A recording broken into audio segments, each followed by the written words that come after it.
కేరళలోని వైనాడ్లో కురిసిన భారీ వర్షాలకు కొండచర్యలు విరిగిపడి విధ్వంసం సృష్టించాయి. వందల మంది మరణానికి కారణమైన ఈ విలయం తరువాత అక్కడ సహాయక చర్యల్లోనూ అనేక ఇబ్బందులు ఎదురయ్యాయి. ఈ ఇబ్బందులను అధిగమించేందుకు ఆర్మీ అక్కడ యుద్ధ ప్రాతిపదికన వంతెన నిర్మించింది. ఈ వంతెన నిర్మాణంలో కీలకంగా వ్యవహరించిన ఒక మహిళా ఆర్మీ అధికారి గురించి ఇప్పుడు చర్చ జరుగుతోంది. వైనాడ్ విపత్తు అనంతరం సహాయక చర్యల్లో కీలక పాత్ర పోషించిన ఆ మహిళా అధికారి ఎవరు? టైగర్ అని ఆమెను ఎందుకు పిలుస్తున్నారు? తెలియాలంటే ప్రైమ్ 9 స్పెషల్ స్టోరీ చూడాల్సిందే.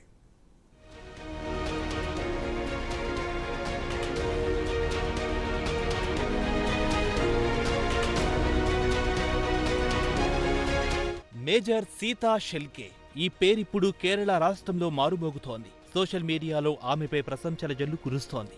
దీనికి కారణం ఆమె సారథ్యంలో నిర్మించిన ఒక్క వంతెనే. ఇటీవల కేరళ రాష్ట్రంలో వయనాడ్లో సంభవించిన ఘోర విపత్తులో చూరల్మలై, ముండక్కై గ్రామాలను కలిపే వంతెన వరదల్లో కొట్టుకుపోయింది. సీతా షెల్కే ఆధ్వర్యంలో ఆర్మీ అక్కడ రికార్డు సమయంలో తాత్కాలిక ఐరన్ బ్రిడ్జి నిర్మించింది.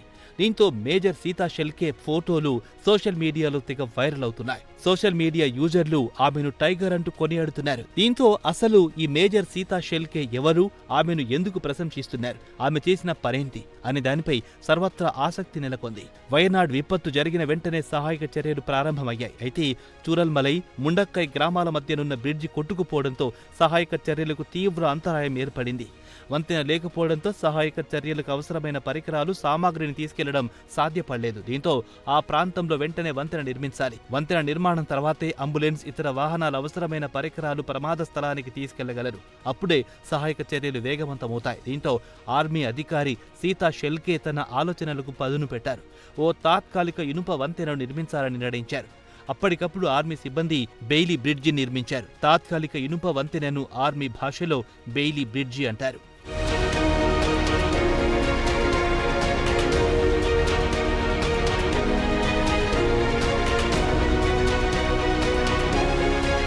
మేజర్ సీతా షెల్కే అనే మరాఠీ ఆర్మీ అధికారి ఈ తాత్కాలిక వంతెన నిర్మాణ బృందానికి నాయకత్వం వహించారు. బ్రిడ్జిను నిర్మించారు. ఈ బ్రిడ్జి నిర్మించిన తర్వాతే సహాయక చర్యలు ఊపందుకున్నాయి. ఈ వంతెన నిర్మాణంలో సీతా షెల్కే చాలా కీలక పాత్ర పోషించారు. దీంతో ఆమె పేరు ఒక్కసారిగా వార్తల్లోకి ఎక్కింది. మహారాష్ట్రలోని అహ్మద్ నగర్ జిల్లా గడిల్గావ్కు చెందిన సీతా షెల్కే ఆర్మీలో చేరారు. చెన్నై ఆఫీసర్స్ ట్రైనింగ్ అకాడమీలో ట్రైనింగ్ పూర్తి చేశారు. ఆఫీసర్స్ ట్రైనింగ్ అకాడమీ అనేది ఇండియన్ ఆర్మీకి చెందిన ఒక శిక్షణ సంస్థ.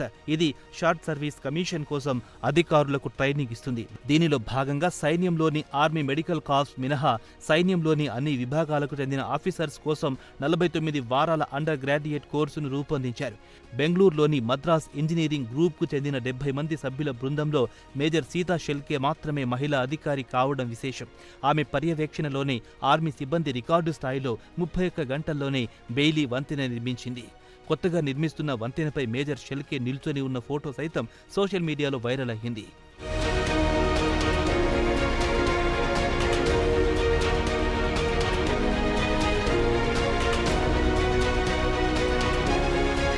మద్రాస్ ఇంజనీరింగ్ గ్రూప్ ని మద్రాస్ షాపర్స్ అని కూడా పిలుస్తారు. ఇదొక ఇంజనీరింగ్ యూనిట్. ఈ టీం సైనిక దళాల కోసం రోడ్లు నిర్మించడం, రోడ్లపై అడ్డంకులు తొలగించడం, వంతెన నిర్మాణం, యుద్ధ సమయంలో ల్యాండ్ మైన్లను గుర్తించడం, వాటిని డియాక్టివేట్ చేయడం వంటివి ఈ గ్రూప్ నిర్వహిస్తుంది.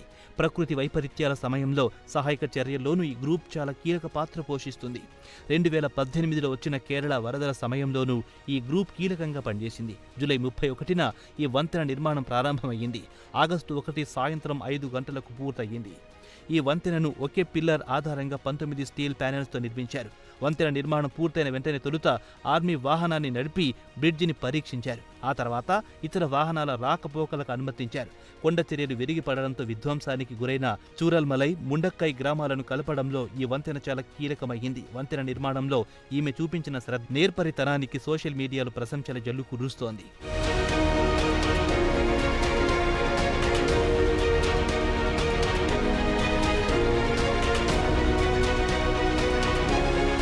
మరోవైపు తమకు సహాయం అందించడానికి ఎంతగానో తోడ్పడిన వంతెన నిర్మించినందుకు బాధితులు కూడా ఎంతో సంతోషం వ్యక్తం చేస్తున్నారు. ఆమెను టైగర్ అని సంబోధిస్తున్నారు. ఘోరమైన విపత్తు, అసలు సహాయక చర్యలు ఎక్కడి నుంచి ఎటు మొదలెట్టాలో తెలియని స్థితి, ఎలా మొదలు పెట్టాలో తెలియని స్థితి. ఇలాంటి సమయంలో ఎంతో ఓర్పుతో నేర్పరితనంతో పనిచేయాల్సి ఉంటుంది. తన కింద ఉన్న సిబ్బంది చేత కూడా క్రమ పద్ధతిలో పనిచేయాల్సి ఉంటుంది. ఈ పరిస్థితుల్లో కంగారు పడ్డా హెడావిడి చేసిన పని జరగదు. ఈ విషయాలన్నింటినీ గమనించిన సీతా షెల్కే తనదైన ఆలోచనలతో దగ్గరుండి పని ముగించింది. ఒక మహిళ ఇలాంటి సాహసానికి పూనుకోవడంతో అన్ని వర్గాల నుంచి ప్రశంసలు వస్తున్నాయి. ఇలాంటి మహిళా అధికారికి ఇంతకన్నా కావాల్సింది ఏముంటుంది?